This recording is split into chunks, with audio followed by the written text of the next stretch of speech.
معدے کی صحت برقرار رہے گی۔ حاملہ عورت ناشتے میں سبزی کا سالن کھایا کرے۔ بچہ دماغ کا تیز ہوگا۔ جھوٹ بولنے سے چہرہ بدنما ہو جاتا ہے، چہرے کی رونق ختم ہو جاتی ہے۔ باسی روٹی کھانے سے آپ کے نزدیک کوئی بیماری نہیں آئے گی۔ بکرے کا گوشت کھاؤ، بوڑھا بھی جوان ہو جائے گا۔ پیشاب کر کے سویا کرو، گردوں کی بیماری نہیں ہوگی۔ کھٹی چیزیں دانت جلدی خراب کرتی ہیں۔ مچھلی کے استعمال سے اندھے لوگوں کی نظر بھی ٹھیک ہو جاتی ہے۔ نہار منہ کنگھا کرنے سے بال گھنے ہو جاتے ہیں۔ جو خواتین بیٹھ کر جھاڑو لگائیں ان کے گھٹنوں میں درد نہیں ہوتا۔ اگر زکام کا علاج وقت پر نہیں کرتے تو انسان بہرا ہو جاتا ہے۔ انڈے کی سفیدی سر پر لگاؤ، بال نہیں گریں گے۔ موسم سرما میں اخروٹ کھایا کرو، یہ گردوں کو گرم رکھے گا اور سردی دور کرے گا۔ انڈے ابالنے کے بعد ٹھنڈا کر کے مت کھاؤ، ورنہ دمے اور متلی کی بیماری میں مبتلا ہو سکتے ہیں۔ 5 دن کچا پیاز کھانے سے پیٹ کے کیڑے مر جاتے ہیں۔ قوت باں میں اضافے کے لیے پیاز کا استعمال کرو، دوپہر کھانے میں کرنا چاہیے۔ خام میں سفر کرنا کاروبار کی کامیابی ہے۔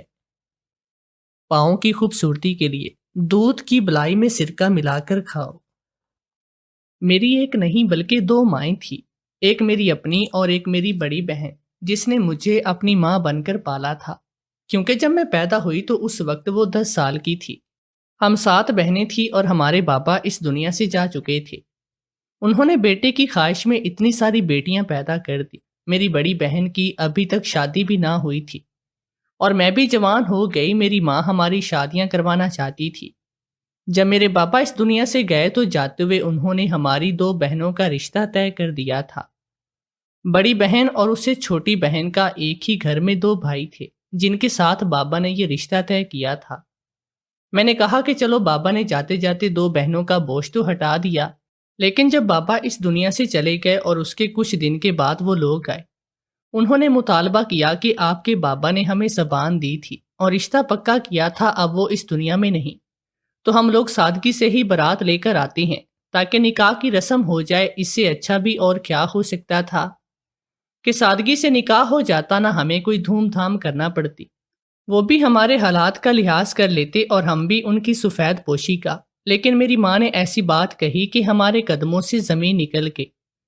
میری ماں نے کہا کہ زبان آپ کو میرے شوہر نے دی ہوگی، میں نے نہیں دی۔ میرے شوہر نے مجھ سے اس معاملے میں کوئی بات نہیں کی۔ میں ایسے کیسے آپ کو اپنی بیٹیاں اٹھا کے دے دوں؟ دراصل بابا نے امی سے بات کی تھی اور ہمارے سامنے کی تھی۔ پتہ نہیں امی جھوٹ کیوں بول رہی تھی۔ انہوں نے کہا کہ شاید آپ کے شوہر کی آپ کے ساتھ بات نہ ہوئی ہو، لیکن ابھی آپ لوگ ہمیں دیکھ لیں، ہمارے گھر کو دیکھ لیں، ہمارے لڑکوں کو دیکھ رہے ہیں، ہمارے میں کوئی کمی نہیں، اپنی بیٹیوں کو رشتہ دے دیں۔ انہوں نے بڑی ہی عاجزی کے ساتھ رشتہ مانگا، پر میری ماں نے انکار کر دیا اور کہا کہ میں نے تو ابھی اپنی بیٹیوں کی شادی نہیں کرنی۔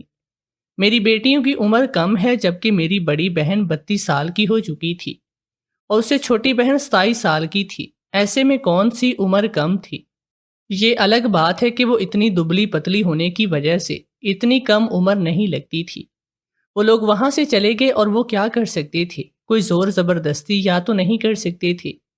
لیکن ہم سب حیران تھے، رشتہ داروں نے بھی یہ بات سن لی کہ ان کے وہ گھر میں ہی تھے۔ انہوں نے کہا کہ 2 بیٹیوں کا بوجھ ایک ساتھ اتر رہا تھا، دونوں ایک گھر میں چلی جائیں گی تو کیا مسئلہ ہے؟ میری ماں نے کہا کہ میں نے پتہ کروایا ہے، یہ لوگ اچھے نہیں۔ پتہ نہیں میری ماں نے یہ سب کچھ کب پتہ کروایا تھا۔ خیر، یہ بات یہیں پر دب گئی۔ اب ہم لوگ گھر پر تھے۔ میرے بہت ہی رشتوں سے بھی انکاری کر دیا اور رشتہ داروں کو مدد لینے سے بھی انہوں نے کہا تھا کہ ہم لوگ آپ کی تھوڑی بہت مدد کریں گے، بس آپ مہینے کے شروع میں سب کے گھر جا کر ان کو یاد کروا دینا۔ میری ماں نے کہا کہ میں گھر گھر جا کر بھیک مانگوں گی، 5-5 ہزار لینے کے لیے مجھے تمہاری مدد کی ضرورت نہیں۔ ظاہر ہے امی دکھ میں بھی تھی، بابا اس دنیا سے چلے گئے، یہ کوئی چھوٹی بات نہ تھی۔ لیکن شام کو میری بڑی بہن نے امی سے کہا، امی اب کیا ہوگا؟ آپ کے فیصلے کا میری سمجھ میں نہیں آ رہا۔ میری ماں نے اسے کہا کہ کیا تجھے شادی کرنے کا بہت زیادہ شوق چڑھا ہے؟ تو اس نے سر جھکا لیا۔ اس نے کہا کہ امی کیا ہو گیا آپ کو؟ ابھی تو بابا اس دنیا سے گئے ہیں، مجھے کیوں اس طرح کا شوق ہوگا؟ میری ماں نے کہا کہ تمہاری سب کی ذمہ داری میری ہے، بھوکا نہیں مرنے دوں گی تم لوگوں کو۔ حکیم کی بیٹی ہوں میں، کر لوں گی کچھ۔ دراصل میرے نانا حکیم تھے، ان کے نسخے بڑے ہی مشہور تھے، لیکن ان کے بارے میں یہ بھی مشہور تھا کہ انہوں نے مرنے سے پہلے اپنے نسخے کی کسی کو بھی نہیں دیے تھے۔ تو پھر امی ایسے کیسے کہہ سکتی تھی کہ میں حکیم کی بیٹی ہوں اور میں کچھ کر لوں گی؟ امی کے پاس تو کوئی نسخہ بھی نہیں تھا، پر میری امی کا کہنا تھا کہ وہ کچھ نہ کچھ کریں گی، تو ہمیں ان کی بات ماننا تھی۔ بابا کے جانے کے بعد اب وہی انچارج تھی۔ یہاں تک بات ٹھیک تھی، میرے بابا بڑے ہی سیدھے سادے آدمی تھے، بہت ہی اچھے انسان تھے، کبھی کسی کو دکھ نہیں دیا، کسی کو پریشان نہیں کیا، ہمیں ڈانٹا نہیں، اللہ کا شکر ادا کرتے۔ وہ کہتے ہیں نا کہ اچھے لوگ اس دنیا سے جلدی چلے جاتے ہیں، شاید ان کے ساتھ بھی یہی معاملہ ہوا ہو اور وہ ہمیں چھوڑ کر چلے گئے۔ ہم لوگ رہتے بھی گاؤں میں تھے، لیکن باقی گاؤں والوں کی طرح ہمارے پاس کچھ بھی نہیں تھا۔ باقی گاؤں والوں کی تو اپنی زمین تھی اور وہ اسی زمین پہ اپنے لیے گندم اگا لیا کرتے، اور اگر گندم نہ صحیح تو سبزیاں تو اگاتے تھے۔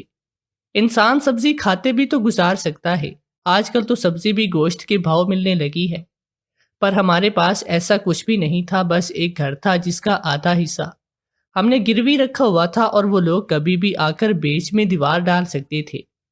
اگر ایسا ہوتا تو ہمارے رہنے کے لیے بس 2 کمروں جتنے ہی جگہ بچتی تھی، اور ہم تو گھٹ گھٹ کر ہی مر جاتے۔ 7 لوگ بھلا 2 کمروں میں کیسے رہ سکتے ہیں؟ سردیوں میں تو گزارا بھی ہو سکتا ہے، لیکن گرمیوں میں نہیں، اور پاکستان میں تو زیادہ تر گرمی پڑتی ہے۔ حالات بڑے خراب تھے، پر میری امی چپ چاپ بیٹھی ہوئی تھی۔ ایک دن میں نے شہر سے کافی ساری جڑی بوٹیاں منگوائی اور ان کو صاف کرنے لگی۔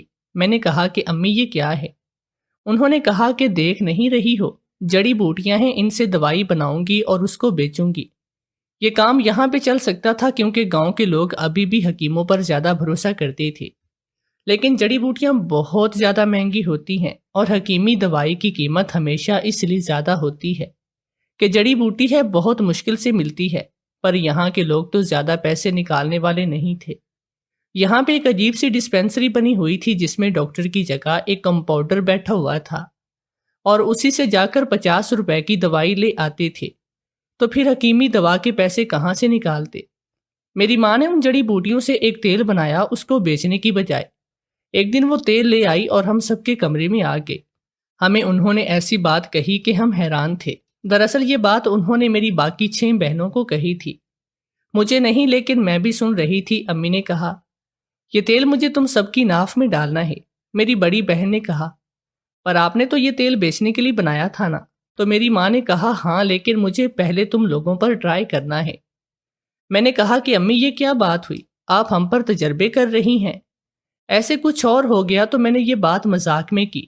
میری ماں نے مجھے فوراً ڈانٹ دیا کہ تو چھوٹی ہے، تو چپ کر کے بیٹھ جا، اور میری ماں نے وہ تیل میری ساری بہنوں کی ناف میں ڈال دیا۔ میری بہنیں بڑی عجیب سی باتیں کر رہی تھی، عجیب منہ بنا رہی تھی، کہہ رہی تھی کہ امی یہ کیا ہو رہا ہے، اگر کچھ اور ہو جائے گا تو؟ میری ماں کو پورا بھروسہ تھا۔ میری ماں نے کہا کہ ایک دفعہ تجربہ کر لیتی ہیں، اگر ٹھیک نکلا تو ہم لوگ راتوں رات امیر ہو جائیں گے۔ میں نے کہا کہ امی تجربہ کرنے کا وقت ہے، کیا گھر میں راشن ختم ہو گیا ہے؟ تو میری ماں نے کہا کہ فکر نہیں کرو، بھوکا نہیں مرنے دوں گی، تمہیں تو روٹی کی پڑی ہے، تمہیں اپنے آرام کی پڑی ہے، باپ مر گیا، تم لوگوں کی خوب نہیں ختم ہو رہی۔ آج بھی میں نے گھر میں گوشت ہی پکوایا تھا، یاد ہے نا تم لوگوں کو، اور تم سب نے کھایا بھی ہے، پھر بھی تم لوگوں کو آگے کی پڑی ہے۔ میں نے امی سے کہا کہ امی انسان ایسا ہی ہوتا ہے، ایک ٹائم کا کھانا کھاتا ہے، اسے دوسرے ٹائم کی فکر پڑ جاتی ہے۔ میری ماں نے کہا کہ تیری زبان تو بہت چلتی ہے، دیکھو تو ویسے بھی چھوٹی ہے، چپ کر کے بیٹھ جا۔ امی نے باقی کی 6 بہنوں کی ناف میں تیل ڈالا، لیکن میری ناف میں تیل نہیں ڈالا۔ ان کا کہنا تھا کہ میں بھی چھوٹی ہوں، میں سب سے چھوٹی سی اور خوبصورت تھی، میں سب سے کم تھی، میری باقی ساری بہنیں بہت زیادہ خوبصورت تھی۔ کہتے ہیں کہ چھوٹی بہن زیادہ خوبصورت ہوتی ہے، بڑی بہنیں نہیں لینی، یہاں پر معاملہ تھا۔ میری بڑی بہنیں بہت زیادہ خوبصورت تھی۔ صبح ہوئی تو میری ساری بہنوں کی طبیعت کچھ عجیب سی تھی، وہ عجیب سی حالت میں تھی، شاید ایسا لگ رہا تھا کہ جیسے ان کو چکر آ رہی ہیں، عجیب سی نیند آ رہی تھی، پر ان کو اٹھنا ہی تھا۔ انہوں نے گھر کے کام وغیرہ بھی کیے، پورا دن بس اسی طرح ادھر ادھر گرتی پھرتی رہی۔ اگلی رات پھر امی نے ایسا ہی کیا۔ انہوں نے کہا کہ امی، ہمیں بڑا عجیب لگ رہا تھا، ایسے لگ رہا تھا کہ جیسے ہمیں بہت زیادہ نیند آ رہی ہے۔ امی نے کہا کہ ٹھیک ہے، اور یہ بات انہوں نے کاغذ میں لکھ لی۔ اس طرح وہ مختلف باتیں نوٹ کرنے لگی، لیکن روز میری بہنوں کی ناک میں تیل ڈالتی تھی۔ ایک دن میں نے اپنی بڑی بہن کو دیکھا، میں حیران ہو کہ میں نے کہا کہ آپی، آپ نے کیا آج کل زیادہ کھانا کھانا شروع کر دیا ہے؟ جبکہ میری بڑی بہن بالکل بھی کھانا نہیں کھاتی تھی، اس کو تو ہم بول بول کر کھانا کھلایا کرتے تھے۔ وہ ہمیشہ سے ٹینشن لیتی تھی، ٹینشن کی وجہ سے اسے بھوک بھی نہ لگتی تھی۔ یہ تو میرے ساتھ معاملہ تھا کہ مجھے ٹینشن میں اور بھی زیادہ بھوک لگا کرتی، لیکن میں بڑی بہن بالکل ہی خاموش ہو جاتی تھی، اور آج کل بابا کے جانے کی وجہ سے وہ بہت زیادہ پریشان تھی، اس لیے کھانا نہیں کھاتی۔ پھر اس کو سمجھایا کہ کیا تم بھوکی رہ رہ کر مر جاؤ گی، اس لیے تھوڑا بہت کھا لیا کرو۔ لیکن میں اسے دیکھ کر حیران تھی کہ اس کا پیٹ باہر کو نکل آیا تھا۔ ایسا تو تب ہی ہوتا جب کوئی بہت زیادہ کھانا کھائے، پر یہ کیسے ہو سکتا تھا؟ ہم نے اس کو جب بتایا تو اس نے کہا کہ ہم نے بھی نوٹ کیا ہے، شاید میں نے کوئی ایسی چیز کھا لی جس کی وجہ سے میرے جسم میں گیس بنی ہے۔ لیکن ایک ہفتہ گزر جانے کے باوجود بھی اس کا پیٹ اندر نہیں گیا، بلکہ باقی بہنوں کے پیٹ بھی باہر نکلنے لگے۔ وہ تو سب حیران تھی کہ یہ سب کچھ کیا ہو رہا ہے۔ وہ دبلی پتلی تھی، اس لیے ان کا تھوڑا سا پیٹ باہر نکلا تو ایسا لگ رہا تھا کہ باہر نکلا ہوا ہے۔ صاف پتہ چل رہا تھا، چھپانے سے چھپ بھی نہیں رہا تھا۔ میری ماں کو جب اس کے بارے میں بتایا تو انہوں نے بڑی عجیب بات کہی، جو میری بہن کے ساتھ ہوا تھا وہ باقی بہنوں کے ساتھ بھی ہو رہا تھا۔ یہ بات بڑی عجیب تھی۔ انہوں نے ہنستے ہوئے کہا کہ کیا واقعی میں؟ یہ بات سن کر ہم حیران تھے۔ میری بڑی بہن نے کہا، امی، لگتا ہے آپ نے جو دوائی بنائی ہے اس کا کوئی الٹا اثر ہو رہا ہے۔ اس طرح سے جوان کنواری لڑکیوں کا پیٹ بڑھنا کوئی اچھی بات تو نہیں۔ میری ماں نے کہا کہ اچھی بات ہے، تبھی تو میں خوش ہو رہی ہوں۔ تمہیں کیا پتا کہ دیسی دوائیاں کیا ہوتی ہیں، ان کی کیا سائنس ہوتی ہے۔ تم لوگوں کے اندر کوئی مسئلہ ہے جس کی وجہ سے اب وہ مسئلہ باہر آ رہا ہے، تاکہ اسے حل کیا جا سکے۔ جب انسان کی باڈی بیمار ہوتی ہے تو دراصل وہ خود اس بیماری کو باہر لے کر آتی ہے تاکہ اسے ختم کیا جا سکے، نہیں تو بیماری اندر ہی اندر زیادہ ہوتی رہتی ہے۔ وہ کہیں کا بھی نہیں رہتا، انسان اسے پتہ بھی نہیں چلتا کہ وہ بیمار ہے، اور جب تک بیماری کا پتہ چلتا ہے تب تک پھر بہت زیادہ دیر ہو جاتی ہے۔ تمہیں نہیں پتا کہ ورزش کرنے والے لوگ جب ورزش شروع کرتے ہیں تو اچانک سے بیمار ہو جاتے ہیں، اس لیے ان کو جب ان کے جسم کو ورزش ملتی ہے ان کی بیماریاں باہر نکل کر آتی ہیں تاکہ ان کو حل کیا جا سکے۔ تم لوگوں کو زیادہ پریشان ہونے کی ضرورت نہیں، کچھ دنوں میں سب کچھ ٹھیک ہو جائے گا۔ کچھ دنوں میں کچھ بھی ٹھیک نہیں ہو رہا، بلکہ مزید بڑھتا ہی جا رہا تھا۔ ہم لوگوں کے پیٹ مزید بڑھ رہے تھے، اور ہمارے نہ صرف پیٹ بڑھ رہے تھے بلکہ ہماری صحت بھی خراب ہونے لگی تھی۔ کچھ بہنوں کو الٹی آ رہی تھی تو کچھ کو چکر آ رہے تھے، کچھ کو بلا وجہ بے وقت کی نیند آ رہی تھی، اور کچھ کے ساتھ تو ایسا ہو رہا تھا کہ ان کی بھوک بھی مر گئی۔ جبکہ کچھ بہنوں کو بہت زیادہ بھوک لگ رہی تھی، صرف میں ہی ایسی تھی جس کے ساتھ یہ معاملہ نہ تھا۔ شاید امی نے مجھے اس لیے چھوڑ دیا کہ باقی سب بہنیں بیمار ہوں گی تو پھر میں کام کروں گی۔ اس کا مطلب امی کو پتا تھا کہ یہ سب کچھ ہوگا، کیونکہ جب ہم ان کو بتا رہی تھی تو بڑے ہی آرام سے کہہ رہی تھی کہ سب ٹھیک ہو جائے گا۔ ایک دن ہمارے گھر میں ایک عورت آئی، پہلے اسے امی نے بیٹھک میں بٹھایا۔ یہ عورت بڑی امیر لگ رہی تھی۔ جب وہ ہمارے گھر میں داخل ہوئی تو پورے گھر میں اس کے پرفیوم کی خوشبو پھیل گئی، اور خوشبو سے ہی لگ رہا تھا کہ اس نے کوئی بہت ہی مہنگا پرفیوم لگایا ہوا ہے۔ اب جس نے پرفیوم اتنا مہنگا لگایا ہو تو پھر ظاہر ہے وہ خود بھی کتنی امیر ہوگی۔ جب وہ گھر میں داخل ہوئی تو تب سے ہی ہمیں کچھ گڑبڑ سی لگ رہی تھی۔ ہمارا کوئی رشتہ دار نہیں تھا، ہم نے دیکھ لیا تھا، ہم ایسی عورتوں کو جانتے بھی نہ تھے۔ پہلے تو امی کے ساتھ بیٹھی رہی، پھر امی باہر آئی۔ امی نے کہا کہ سارے اپنے صاف ستھرے کپڑے پہن لو اور باری باری کمرے میں آ جانا۔ مجھے کہا کہ تمہیں آنے کی ضرورت نہیں۔ میں حیران ہوئی کہ مجھے کیوں نہیں بلایا اور باقیوں کو کیوں بلایا۔ تھوڑی دیر کے بعد امی نے ساری بہنوں کو اندر بلایا۔ اس عورت نے ساری بہنوں کو گھور گھور کر دیکھا۔ یہ بات مجھے بڑی بہن نے بتائی کہ وہ ہمارے پیٹ کی طرف دیکھ رہی تھی اور عجیب نظروں سے دیکھ رہی تھی۔ پھر اس نے ہمیں باہر بھیج دینے کو کہا۔ ہماری امی نے ہمیں باہر بھیج دیا۔ اس کے بعد پھر سے 1 گھنٹے تک عورت بیٹھی، اندر کوئی بات چیت ہوتی رہی۔ 2 دفعہ تو ہم نے اس کے لیے چائے بنائی تھی، پتہ نہیں کیا بات کر رہی تھی۔ جب وہ وہاں سے گئی تو امی کا موڈ بڑا اچھا تھا۔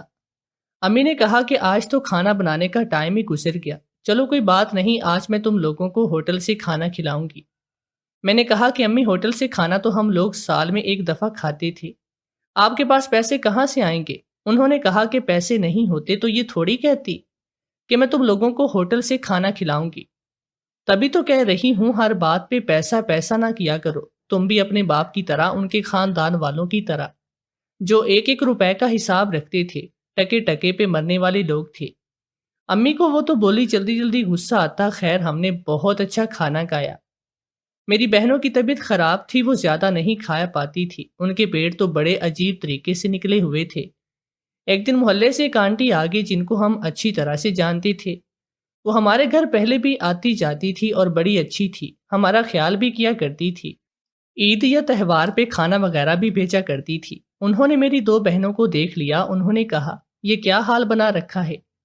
میں نے کہا یہ تم لوگوں نے کیا کیا ہے یہ تمہاری ماں کو پتا۔ انہوں نے میری بہنوں کو ڈانٹنا شروع کر دیا، جیسے کوئی اپنا ڈانٹتا ہے جب کسی چھوٹے بچے سے کوئی غلطی ہو جاتی ہے۔ اس سے پہلے کہ میں کچھ بولتی میری وہاں امی آ گئی، انہوں نے کچھ سمجھاتی ہوئی وہاں سے لے گئی۔ اس کے بعد ہمارے گھر میں دو تین عورتیں اور بھی آئی جو میری بہنوں کو دیکھتی اور وہاں سے چلی جاتی۔ میری سب بہنوں کی حالت دن بدن خراب ہونے لگی تھی، ان کا پیٹ اس طرح سے پھول گیا تھا کہ جیسے ان کے پیٹ کے اندر پانی بھر گیا ہو۔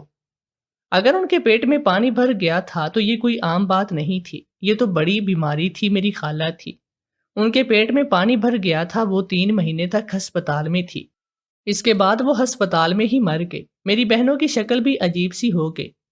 اگر میری ماں کے پاس آج کل بڑے پیسے آ رہے تھے، میری بہنیں اس طرح کی بیماری کاٹ رہی تھی کہ جیسے انہوں نے کوئی لا علاج بیماری ہو، ان کا علاج کروانے والا کوئی بھی نہ ہو۔ ان کی حالت بڑی بری تھی۔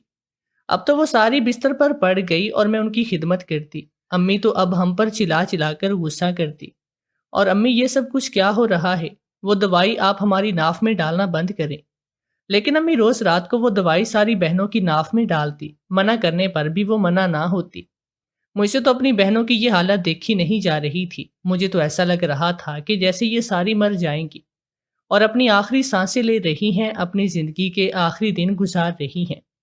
نہ ان کو بھوک لگتی تھی اور نہ ہی ان کو پیاس لگتی تھی، نہ ان سے کچھ کھایا جاتا تھا، تھوڑا سا کچھ کھاتی تو ان کو الٹی آ جاتی، اور پیٹ تھے کہ ان کے بڑھتے ہی چلے جا رہے تھے۔ ایسا بھی کیا ہو رہا تھا؟ میری امی ان کے ساتھ کیا کر رہی تھی؟ جو عورتیں گھر آ رہی تھی وہ میری امی کو بہت سارے پیسے بھی دے رہی تھی۔ میری امی کے پاس پیسوں کی ریل پیل ہو گئی، اب گھر میں اچھے کھانے پکتے، ہر چیز تھی، لیکن ان کھانوں کو کھانے والا کوئی بھی نہیں تھا، ٹی وی دیکھنے والا کوئی بھی نہیں تھا، کوئی ایسا نہیں تھا جو بازار جا کے شاپنگ کرتا، کیونکہ ساری بہنیں بیمار تھی اور میں بھی نہیں جانا چاہتی تھی۔ ایک دن مجھے میری بڑی بہن نے بلایا، اس نے میری ہتھیلی پر بہت سارے پیسے رکھے۔ میں نے کہا کہ یہ کیا؟ اس نے کہا کہ میں نے امی کے پیسوں سے اٹھائے ہیں، تو یہ پیسے لے اور یہاں سے کہیں چلی جا، تیرے ساتھ بھی یہی سب کچھ ہوگا۔ میں نے کہا آپ کو پتا ہے کہ یہ سب کچھ کیا ہو رہا ہے، تو پھر آپ نے کچھ کہا کیوں نہیں؟ مجھے بتائیں آخر یہ سب کیا ہے؟ امی کرنا کیا چاہتی ہیں؟ میں ان کو روکوں گی؟ میری بڑی بہن نے میرا ماتھا چوما اور کہا کہ تو کچھ نہیں کر سکتی ہے، تجھے میں نے اپنی اولاد کی طرح پالا ہے، اپنی اولاد کی طرح ہی تجھ سے محبت کی، تجھے کبھی اپنی چھوٹی بہن نہیں سمجھا۔ تو بہت چھوٹی تھی، تو میرے پاس ہوتی تھی، میرے ہاتھ سے کھانا کھاتی تھی، میں تجھے نہلاتی تھی، میں تیرا خیال کرتی تھی، میں تجھے اس حال میں نہیں دیکھ سکتی۔ امی نے تیرے ساتھ یہ سب اس لیے نہیں کیا کیونکہ تیری عمر کم تھی، لیکن اب یہ وقت بھی گزر جائے گا اور ایک دن تو بھی ایسے ہی ہماری طرح پڑی ہوگی، پھر یہ پیسے لے اور یہاں سے دور بھاگ جا۔ میں نے کہا کہ پر میں جاؤں گی کہاں؟ میری بہن نے کہا کہ تو کہیں بھی چلی جا پر یہاں سے دور بھاگ جانا، اور اگر ہو سکے تو اسی طرح ہماری مدد کرنے کے لیے پولیس کو لے کر آنا، لیکن اپنی ماں کے پاس واپس نہیں آنا۔ میں نے تم سب کو پالا ہے، میں تم سب کو ایسے حال میں نہیں دیکھ سکتی، لیکن اب باقیوں کو میں بچا نہیں سکتی۔ میری بہن عجیب سی باتیں کر رہی تھی، وہ بہت زیادہ رو رہی تھی، وہ بلک رہی تھی۔ اس نے مجھے پیسے دیے اور میں خود کو کالی چادر میں لپیٹ کر وہاں سے چلی گئی۔ مجھے نہیں پتا تھا کہ میں کہاں جاؤں گی۔ قریب ہی میری ایک دوست کا گھر تھا، میں نے اسے کہا کہ مجھے تمہارے گھر میں 3-4 دنوں کے لیے رہنا ہے، کیا میں رہ سکتی ہوں؟ اس نے کہا ہے کہ ٹھیک ہے۔ اس کے گھر میں بھی کوئی مرد نہیں تھا، عورتوں کی جلدی تھی، اس لیے اس نے میری بات مان لی۔ میں وہیں پر چھپ گئی۔ 2-3 دن کے بعد میں نے دیکھا کہ میرے گھر کے آگے بہت سارے لوگوں کی لائن لگی ہے، بہت سارے لوگ کھڑے تھے، کچھ گاڑیاں بھی کھڑی تھی۔ میں حیران تھی کہ یہ ہو کیا رہا ہے۔ میں نے اپنی سہیلی سے کہا کہ مجھے اندر جانا ہے۔ اس نے کہا کہ خود تو تم وہاں سے بھاگ کر آئی ہو، اب تم اندر جانے کی کوشش کر رہی ہو۔ میں نے کہا نہیں، مجھے کچھ گڑبڑ سی لگ رہی ہے، مجھے وہاں پر جانا ہوگا۔ میں نے خود کو کالی چادر میں لپیٹا اور ہجوم کے اندر ہوتے ہوئے میں گھر میں گھس گئی۔ میرا اپنا گھر تھا، مجھے پتا تھا کہ کہاں پر چھپنا تھا۔ میں نے ستون کی آڑ لی اور میں وہاں پر چھپ گئی۔ میری ماں ایک طرف سر پکڑ کر بیٹھی تھی، ایک عورت اس کو کہہ رہی تھی کہ صبر کرو بہن، صبر کرو۔ میرے قدموں سے زمین نکل گئی، میرا دل بری طرح سے دھڑکنے لگا۔ کیوں وہ میری ماں کو صبر کرنے کا کہہ رہی تھی؟ صبر کرنے کا تو تب کہا جاتا ہے جو میں سوچ رہی تھی میں سوچنا بھی نہیں چاہتی تھی۔ میں آگے بڑھی تو سامنے کا منظر دیکھ کر میں حیران تھی۔ میری 3 بہنیں ایک طرف بیٹھی تھی کہ بری طرح سے رو رہی تھی، جبکہ سامنے بڑی بہن پڑی تھی۔ میں نے دیکھا ان 3 بہنوں میں سے بڑی بہن نہ تھی۔ میری سب سے بڑی بہن، اس سے دوسرے نمبر والی اور مجھ سے جو بڑی تھی، وہ بہن وہاں پر نہ بیٹھی تھی۔ میں نے اچانک سے منظر دیکھا تو میں گھبرا گئی۔ میں نے جا کر ان کے چہرے سے کفن ہٹائے تو میں حیران تھی۔ میری 3 بہنیں اس دنیا سے جا چکی تھی، میری ماں پتھر کی بنی بیٹھی تھی۔ آخر یہ سب کچھ کیا ہوا تھا؟ میری ماں نے مجھے دیکھ لیا کہ میں واپس آ گئی ہوں، شاید وہ یہی سمجھی ہوگی کہ آخر میں گھر سے بھاگ گئی، کفن دفن ہو گیا۔ ہماری حالت بری تھی، مجھے صدمہ بھی لگا تھا، مجھے یقین نہیں تھا کہ یہ سب کچھ ہو گیا ہے۔ میری ماں نے بتایا کہ اس کے پاس ایسی دوائی تھی جس سے عورت کا پیٹ پھول جاتا ہے اور وہ حاملہ عورت لگنے لگتی ہے۔ اس نے شہر میں عورتوں سے بات کی تھی، وہ عورتیں تو بچہ خریدنا چاہتی تھی، اور میری ماں نے ان عورتوں کو کہا کہ 10 لاکھ روپے میں ایک ایک بچہ بیچوں گی، یعنی وہ اکٹھے ہی 60 لاکھ کا داؤ کھیلنا چاہتی تھی۔ ان سے پیسے لے کر وہ ہمیں اپنے ساتھ لے کر وہ یہاں سے بھاگ جانا چاہتی تھی، کیونکہ میری ساری بہنوں میں سے کسی کا بھی بچہ پیدا ہونے والا نہیں تھا، صرف ان کا پیٹ پھولا ہوا تھا۔ میری ماں کے پاس ایسی دوائی تھی جس میں صرف پیٹ پھولتا تھا اور بھوک نہیں لگتی تھی، الٹی آتی تھی، لیکن میری بہنوں کی حالت بڑی خراب تھی، کیونکہ شاید میری ماں نے وہ دوائی ان کو کچھ زیادہ ہی دی تھی۔ مجھے تیل ان کی ناک میں ڈالا کرتی تھی، وہ صرف وہ نہیں بلکہ ان کے کھانے میں بھی کچھ ملایا کرتی تھی۔ اس دوا کا اثر الٹا ہو گیا اور میری 3 بہنیں اس دنیا سے چلی گئی۔ 3 بہنوں کو مرنے سے بچایا، ان کی حالت ابھی بھی غیر تھی، ان کو ہسپتال میں داخل کروایا۔ اس میں سے بھی میری ایک بہن دنیا سے چلی گئی اور ہم 3 بہنیں بچ گئے۔ میں نے اپنی ماں کو قصوروار ٹھہرایا اور میں نے اپنی ماں سے کہا اگر میرے بس میں ہوتا تو میں تم پہ قتل کا پرچہ کروا دیتی، تم نے میری بہنوں کا خون کیا ہے۔ میری ماں نے جب یہ لفظ سنا تو وہ عجیب سی ہو گئے، اس کے دماغ کی حالت خراب ہوئی اور جس سے اس نے پیسے لیے تھے وہ سارے لوگ بھی ہمارے گھر کے پاس آنے لگے تھے۔ میں نے ان عورتوں کو ساری سچائی بتائی تو انہوں نے کہا پھر تو آپ لوگوں نے دھوکہ دیا ہے، ہم تو آپ پر کیس کریں گے۔ میں نے کہا کہ کیس کیسا؟ تم لوگ کون سا کوئی قانونی کام کر رہے تھے؟ تم لوگ بھی تو بچہ خرید رہے تھے، اگر کیس کرو گے تو اس میں یہ نہیں بچہ خریدنے کے لیے پیسے دیے تھے، پھر کیس کیسا؟ تم لوگ بھی پھنسو گے۔ وہ لوگ خاموش ہو گئے اور وہاں سے چلے گئے۔ قرضداروں نے تو ہمارا پیچھا چھوڑ دیا، لیکن مصیبتوں اور دکھ نے کبھی بھی ہمارا پیچھا نہیں چھوڑا۔ ہم ہمیشہ اپنی بہنوں کو یاد کر کے روتے رہے اور ہماری ماں اپنا ذہنی توازن کھو بیٹھی۔ میری بڑی بہن سے مجھے سب سے زیادہ یاد آتی تھی، اس نے واقعی میں میری جان بچائی تھی، لیکن وہ تو خود اس دنیا سے چلی گئی اور باقی بہنیں، ان کا کیا قصور تھا؟ انہوں نے تبھی دنیا بھی نہ دیکھی تھی، ان میں سے کسی کی بھی شادی نہ تھی۔ 4 بہنوں کو ایک ساتھ مرتے ہوئے دیکھنا کوئی عام بات نہیں تھی۔ انسان کی زندگی سے کوئی ایک بندہ چلا جائے تو انسان اس کے دکھ میں پاگل ہو جاتا ہے۔ یہاں پر تو میری 4 بہنیں جنہوں نے ابھی تک شادی بھی نہیں کی اور جن کی عمر بھی کم تھی، وہ ہمیں چھوڑ کر چلی گئی۔ یہ دکھ کبھی بھی کم ہونے والا نہیں تھا۔ یہ سب کچھ میری ماں کی وجہ سے ہوا تھا، جو داؤ کھیلنے کے لیے نکلی تھی نا اس گاؤں میں، وہ خود ہار گئی اور سب کچھ خراب ہو گیا تو اب اپنا ہوش بھی نہیں۔ ان کو دیکھ کر بھی ترس آتا ہے، جس اولاد نے ان سے کبھی کچھ نہیں مانگا، اس اولاد کو ہی سب کچھ دینے کے لیے انہوں نے اس اولاد کو ہی مار ڈالا۔ اس سے زیادہ گھٹیا مذاق قسمت کسی کے ساتھ اور کیا کر سکتی ہے؟